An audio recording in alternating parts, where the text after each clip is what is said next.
여러분께 인사 나눕니다. 보고 싶었습니다. 한 주 동안 고생 많으셨습니다. 토닥토닥 해주십시오. 우리는 한 가족입니다. 아멘. 주일이 기다려야 됩니다. 오늘 본문에 이삭의 이야기가 나옵니다. 믿음의 조상 세 사람, 아브라함, 이삭, 야곱, 이 셋 중에서 이삭은 어쩐지 조명을 덜 받는 것 같습니다. 그렇죠. 아브라함과 야곱 설교 시간에 자주 등장합니다. 두 사람의 인생 이야기거리가 참 많습니다. 아브라함과 야곱의 인생에는 역동적이고 극적인 사건이 많았습니다. 이에 비해 야곱의 인생 단순해 보입니다. 여러분, 이삭에게서 뭐 특별히 뭔 사고가 났다든가 이런 생각나는 게 있습니까? 야곱처럼 특별히 굴곡진 이야기도 없이 순탄하게 보입니다. 그래서 어떤 이들은 이삭은 아브라함과 야곱 사이에서 그냥 징검다리 역할을 한다라고 말하기도 합니다. 그런데 인생은 멀리서 보면 또 뭐라 하고 가까이서 보면 뭐라고 하는 말이 있지 않습니까? 뭐라고 합니까? 멀리서 보는 것과 가까이서 보는 것, 들여다보는 게 완전히 다릅니다. 인생은 멀리서 보면 무엇이다? 희극이다. 가까이서 보면 비극이다 라는 말이 있습니다. 이삭의 인생도 멀리서 무심코 바라볼 때는 조용하고 무난했던 것 같으나 깊이 들여다보니까 결코 순탄하지 않았음을 알 수 있습니다. 오늘 이 본문이 그런 좋은 예입니다.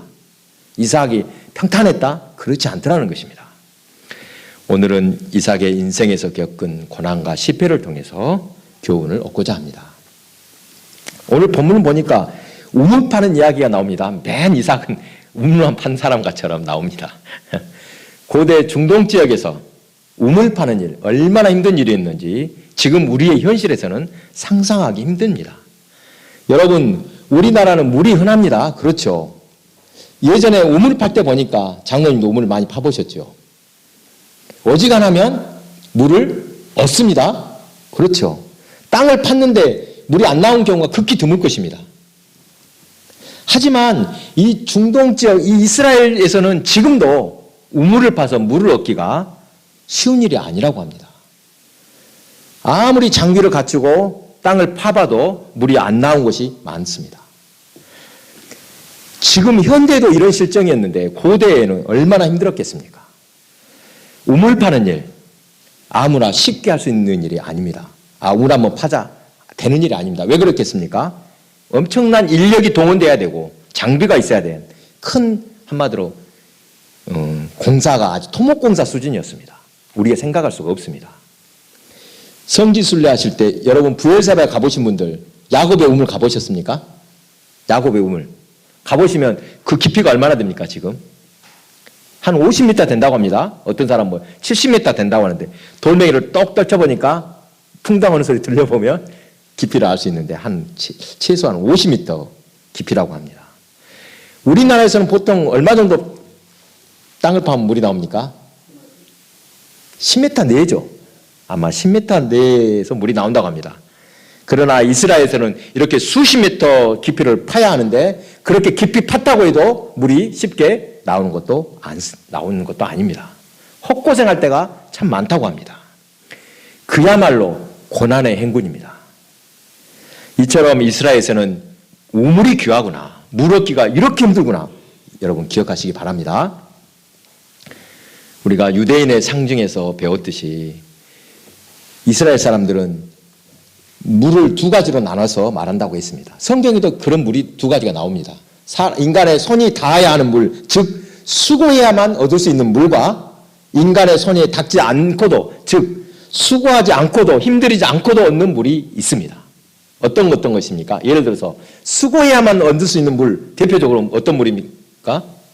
우물물, 또 웅덩이를 만들어서 물 가다 놓는 거, 이것이 대표적입니다.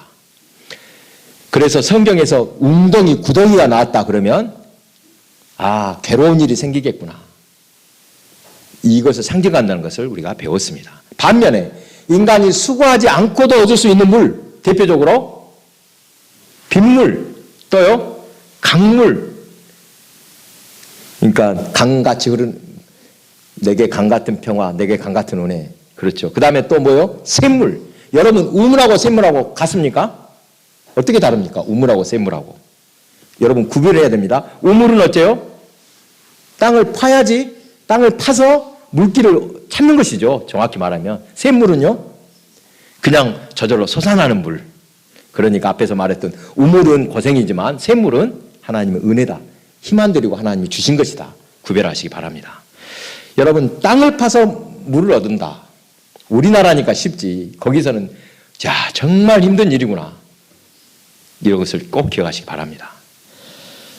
여러분, 우리가 기본적으로 알고 있습니다만 사람이 음식을 먹지 못하면 아무것도 음식 먹지 않고도 며칠을 살 수 있어요?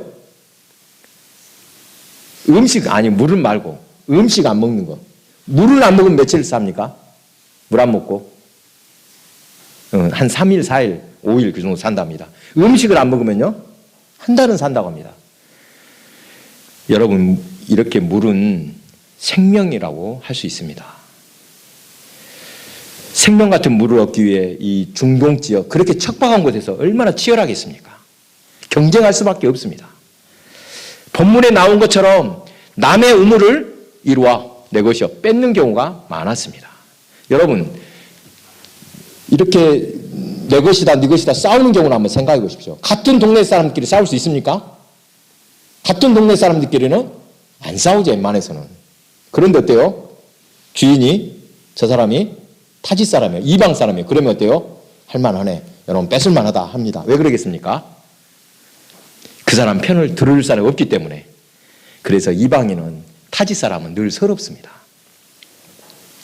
오늘 본문의 배경, 이삭은 이 그랄 지역에서 방금 말했던 처럼 타지 사람, 이방인으로 잠시 머물고 있을 때 일어났던 사건입니다. 아브라함 때 첫 흉년이 들어서 그가 애굽에 내려갔던 것처럼 이 이삭 때도 다시 큰 흉년이 들자 아버지를처럼 애굽으로 내려가려고 했습니다. 그때 하나님 뭐라고 하셨습니까? 애굽에는 양식이 많으니까 내려가야겠다고 했더니 여호와께서 말씀하셨습니다. 앞에 2절부터 4절입니다. 26장. 여호와께서 이삭에게 나타나 이르시되 애굽으로 내려가지 말고 내가 네게 지시하는 땅에 거주하라. 이 땅에 거류하면 내가 너와 함께 있어 네게 복을 주고 내가 이 모든 땅을 너와 네 자손에게 주리라. 내가 네 아버지 아브라함에게 맹세한 것을 이루어 네 자손을 하늘의 별과 같이 번성하게 하며 이 모든 땅을 네 자손에게 주리니 네 자손으로 말미암아 천하 만민이 복을 받으리라. 여러분, 이 말씀에서 한 가지 중요한 점을 발견합니다. 성도들은 약속의 백성입니다. 아멘. 무슨 말입니까? 우리는 하나님께서 주신 약속을 믿으며 사는 성도들임을 믿으시기 바랍니다. 성경책 있으니까 살죠. 우리는 지금 당장 눈앞의 것을, 이익을 따라가는 사람들이 아닙니다. 하나님 말씀, 하나님의 약속을 먼저 생각하는 성도들입니다. 그 약속을 끝까지 믿고 순종하면 분명히 축복 예비되어 있음을 믿으시기 바랍니다. 축복의 성도가 다 되시기 바랍니다. 이삭은 하나님의 말씀에 순종하여 애굽으로 내려가던 길을 멈추고 그랄 땅에 머물렀습니다. 이 그랄이 어느 이스라엘 성지, 저도 안 가봐서 잘 모르겠습니다만 이 이스라엘의 남쪽 지역이 있죠. 그랄 지역. 여러분, 이스라엘 기후가 어떻게 된다 했습니까? 우리나라처럼 사계절이 있는 게 아니죠. 뭐로 나눠지죠? 우기하고 건기 나눠집니다. 그런데 그러니까 6개월 동안은 비를 그래도 간간히 볼 수 있지만 나머지 6개월 동안에는 비 한 방울 내리지 않습니다. 여러분, 이렇게 반년 동안 비가 한 방울도 내리지 않다가 우기가 시작되면 비가 내립니다. 이때 뭘 합니까? 이때 파종을 하고 곡식이 자라서 또 건기에는 바짝 말라고 여물어서 수확을 합니다. 그런데 우기가 시작되었어도 절기상은 우기인데 비가 내리지 않으면 어떻게 됩니까? 씨를 뿌릴 시간은 기회야 되는데 비가 와야 씨를 뿌릴 거 아닙니까? 1년 농사를 시작도 못합니다. 또 파종하기는 했는데 늦은 비 내리지 않으면 그의 농사는 또 망칩니다. 우리나라도 옛날에 수리시설이 열악할 때, 이런 수로도 없고 그럴 때 그야말로 천수답에서는 하늘만 바라봐야 했습니다. 비 안 오면 농사 망치죠. 제 아무리 노력하고 부지런해도 비가 안 오는데 어떻게 농사를 짓겠습니까? 여러분, 이렇게 흉년이 계속되면 먹을 양식도 없으니까 씨를 뿌리고 싶습니까? 그렇지 않습니까? 아이고, 파종은 생각도 못합니다. 비 한 방울 내리지 않을 때 씨를 뿌려봤자 양식만 축내는 거 아니겠습니까? 나만 손해본다. 그래서 그의 이 그랄 원주민들은, 이 블레셋 사람들은 아예 파종도 하지 않았습니다. 흉년 계속돼.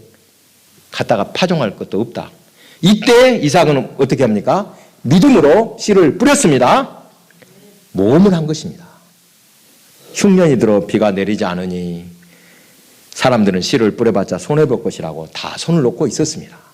이삭은 이때 하나님 말씀을 듣고 순종하여 믿음으로 파종했더니 그의 몇 배의 결실을 얻었다?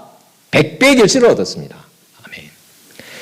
여러분, 100배의 결실하니까 어떤 것 같습니까? 오늘날은 농업기술이 좋아져서 별로 놀랄 일도 아닙니다만 이 고대 시대 생산효율이 엄청 낮았습니다. 정확한 수치는 알 수 없으나 이삭이 그의 100배의 수확을 거둬서 부자가 됐다. 그런 것을 보니까 당시에 100배의 수확을 올리면 엄청난 많은 수확을 올리는 이례적인 일이었음을 알 수 있습니다. 하나님께서 이삭에게 결실의 복을 주신 것입니다. 여러분 한번 생각해 보십시오. 자기들은 탱탱 굶고 있는데 저 이방에서 온, 속된 말로 어디서 굴러 들어온 놈이 우리 동네 와서 부자가 됐다. 어떻겠습니까? 그날에 원주민들이 시기질투합니다. 그들은 아버지 아브라함 때 파놨던 우물을 다 메워버리고 또 어떻게 합니까? 여러분, 우물을 메워버렸단 말은 무슨 말입니까? 물을 딱 끊었단 말은 너희는 여기서 못 살아. 내가 너 끝까지 못 살게 하겠다. 이 뜻 아니겠습니까? 도저히 꼴 못 보겠다. 이런 심보입니다. 이때 이삭은 메워진 우물을 다시 파고 또 그의 종들이 오늘 보니까 골짜기를 파서 샘의 근원을 얻었습니다. 그랬더니 내비 듭니까? 다시 그곳 사람들이 이 물 우리 것이다. 또 옥지를 부리면서 다툼이 벌어집니다. 이삭은 이번에도 내비 두고 다른 곳에 우물을 팠더니 여지없이 또 다툼이 벌어졌습니다. 몇 번 벌어졌습니까? 보니까 아버지 아브라함 우물까지 합치면은 벌써 3번째입니다. 여러분 한번 상상해 보십시오. 한두 번도 아니고 3번씩이나 똑같은 일을 당하는 이삭의 심정이 어떻겠습니까? 여러분이 어디 타향에 가고 살고 있다가 이런 일을 당하면 얼마나 억울합니까? 그런 일을 계속 당하면서도 이삭은 그들과 다투지 않고 양보하는 모습입니다. 그들이 억지를 부리면 그냥 넘겨주고 다시 새로운 우물을 파는 일 반복했습니다. 그러다가 마지막으로 새로운 우물을 팠더니 그들이 다투지 않았습니다.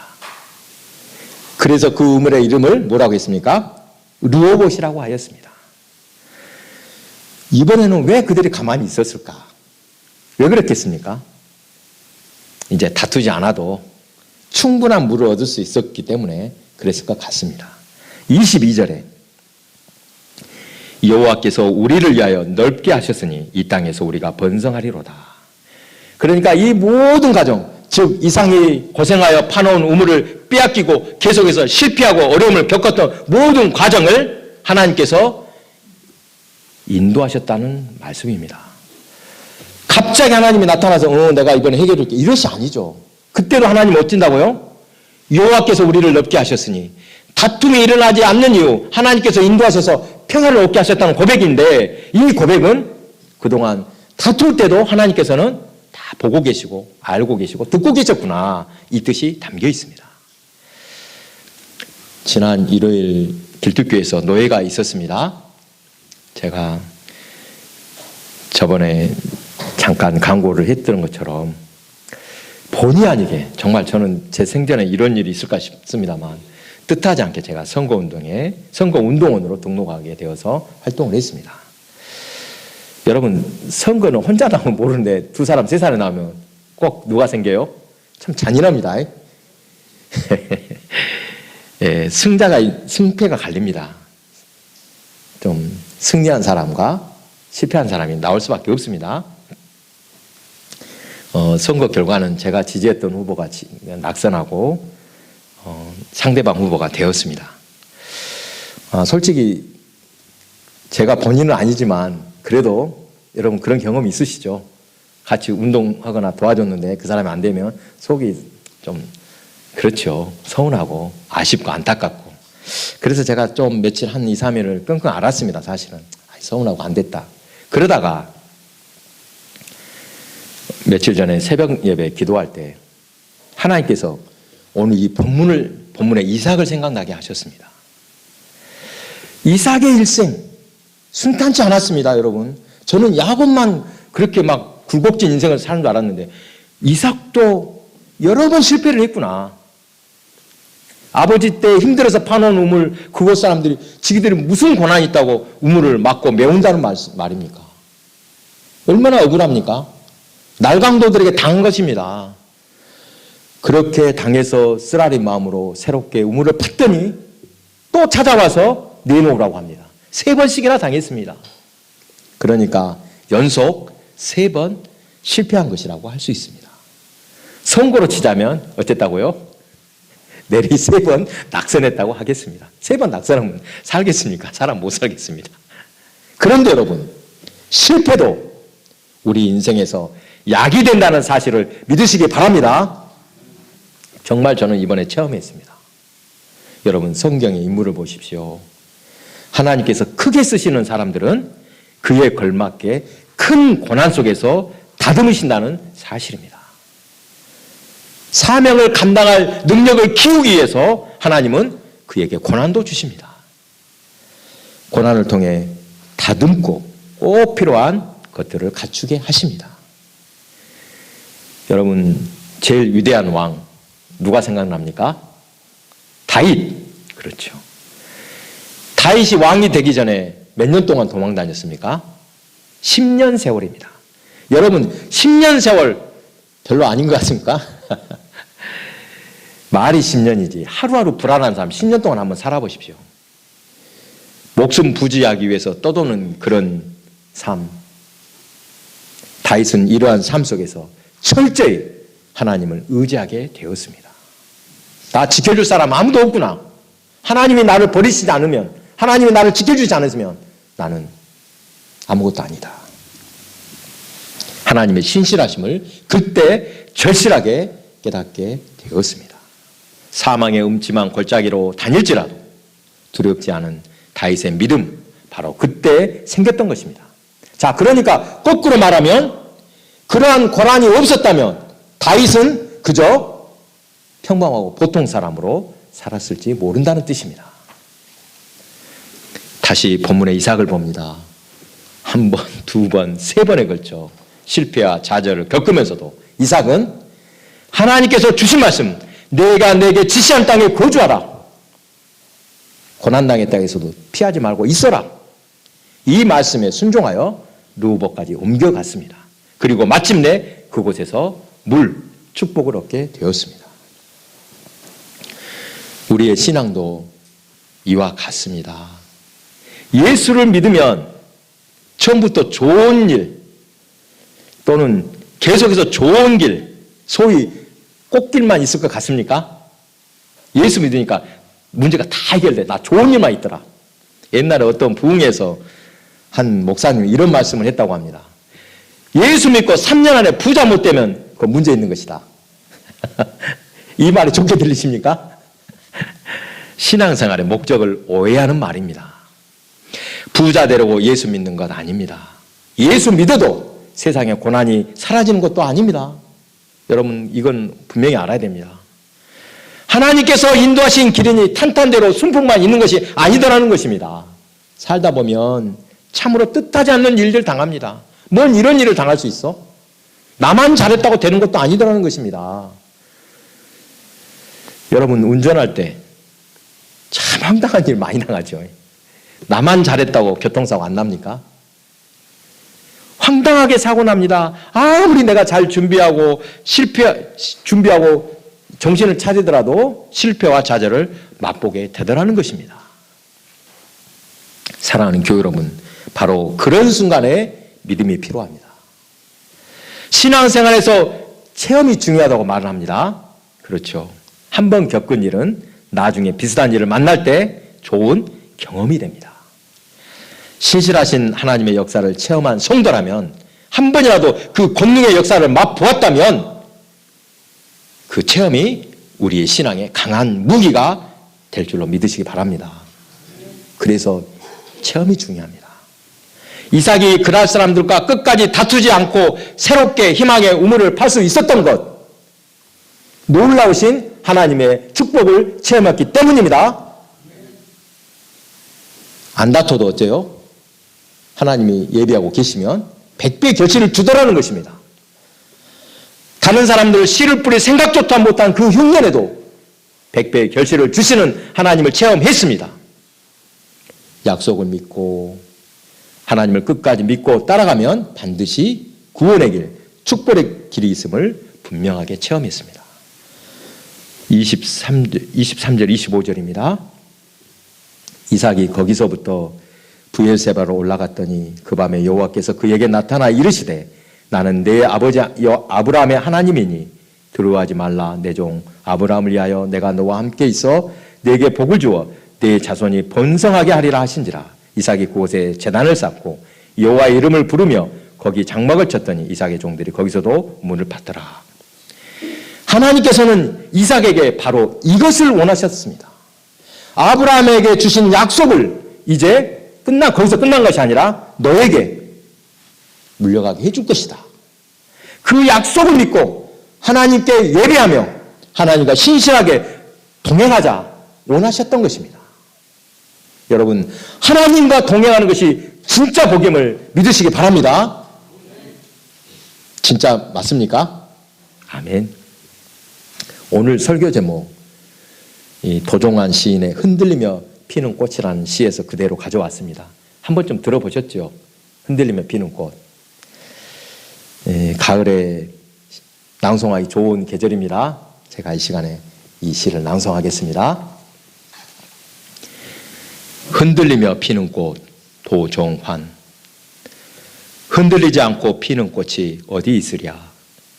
이 세상 그 어떤 아름다운 꽃들도 다 흔들리면서 피었나니, 흔들리면서 줄기를 곧게 세웠나니, 흔들리지 않고 가는 사랑이 어디 있으랴. 젖지 않고 피는 꽃이 어디 있으랴. 이 세상 그 어떤 빛나는 꽃들도 다 젖으며 피었나니, 바람과 비에 젖으며 꽃잎 따뜻하게 피었나니, 젖지 않고 가는 삶이 어디 있으랴. 사랑하는 교회 여러분, 넘어지고 실패하더라도 그 속에서도 우리를 붙드시고 우리를 다스리시는 주님의 친절한 손길을 체험하시기 바랍니다. 실패와 패배, 부끄러울 것이 없습니다. 고난도 유익입니다. 그 실패와 좌절, 고난을 통해서 우리는 성숙해집니다. 하나님께서는 택하신 백성이 성숙하고 거룩하게 변하기를 원하십니다.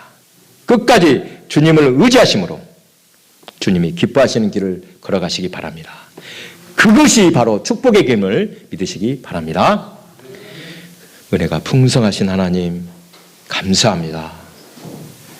우리는 좋은 일을 만날 때는 하나님이 기뻐하시고 내 길을 예비하셨다고 찬양하고 좋아하지만 조금이라도 실패하고 넘어지면 하나님이 나를 좋아하지 않으신가 보다, 하나님이 여기 계시지 않는가, 나를 버리셨는가 의심하며 불평합니다.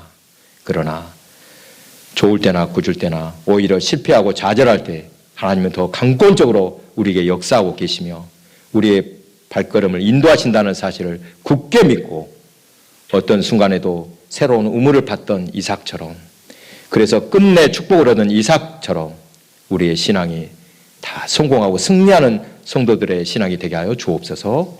예수님의 이름으로 기도합니다. 아멘.